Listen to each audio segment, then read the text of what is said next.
Hello chess lovers, Suren here, and in this video I want to share with you a brilliant chess miniature played by American chess master and writer Israel Horowitz. The name of his opponent is unknown and the game was played in 1940 in Los Angeles.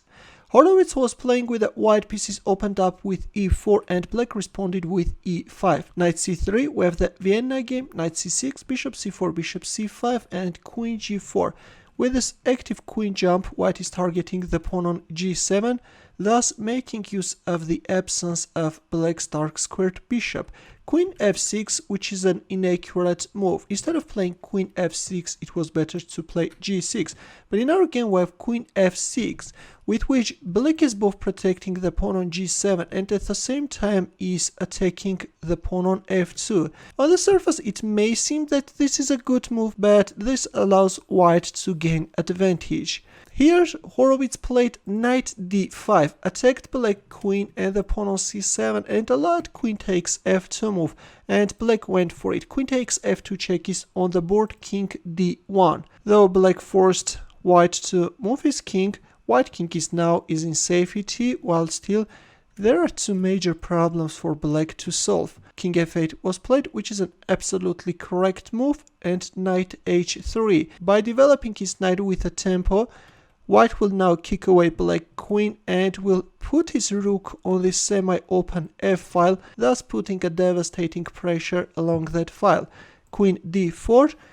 Well, instead of playing queen d4, it was better to counterattack white queen. If queen g5, only then queen d4, and already after d3, the threat is c3. Black can move back his bishop on e7 with a tempo. This is of course a more preferable line, but in our game we have queen d4 and it turns out that black queen will be out of action for the rest of the game. d3, the bishop on c4 was under attack, and by playing d3 as in the previous variation, white is now threatening c3 in order to trap black queen. Bishop b6, which is a total blunder.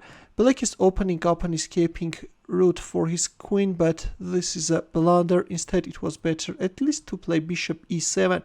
In this case, the bishop could have been useful when organizing the defense, but in our game we have bishop b6, and after rook f1, white is now threatening knight takes b6, thus opening up the bishop's diagonal, and then rook takes f7. Knight f6 was played and rook takes f6, though I have to tell you that even knight takes f6 is winning, but in our game we have an absolutely crushing rook takes f6.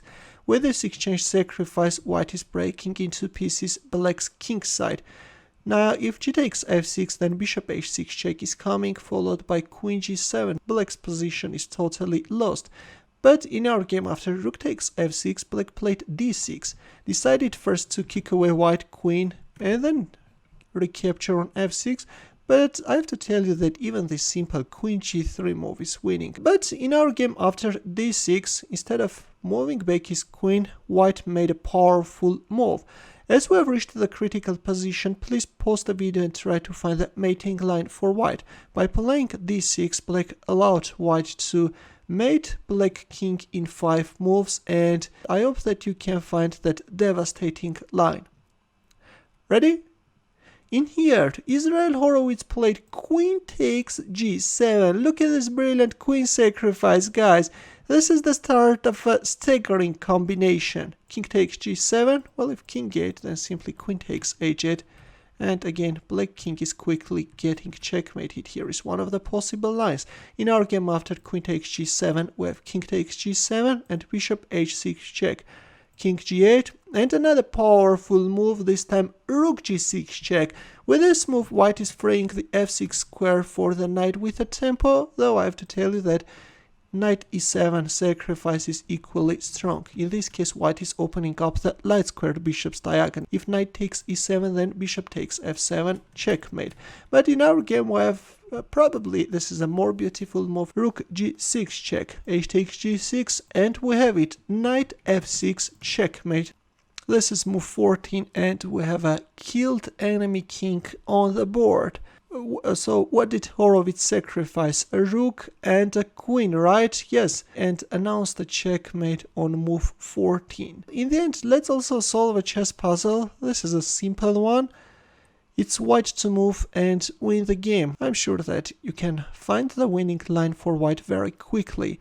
Thanks for watching. In the end, here are more suggestions. Feel free to check them out as well. I will see you in my next video. Take care.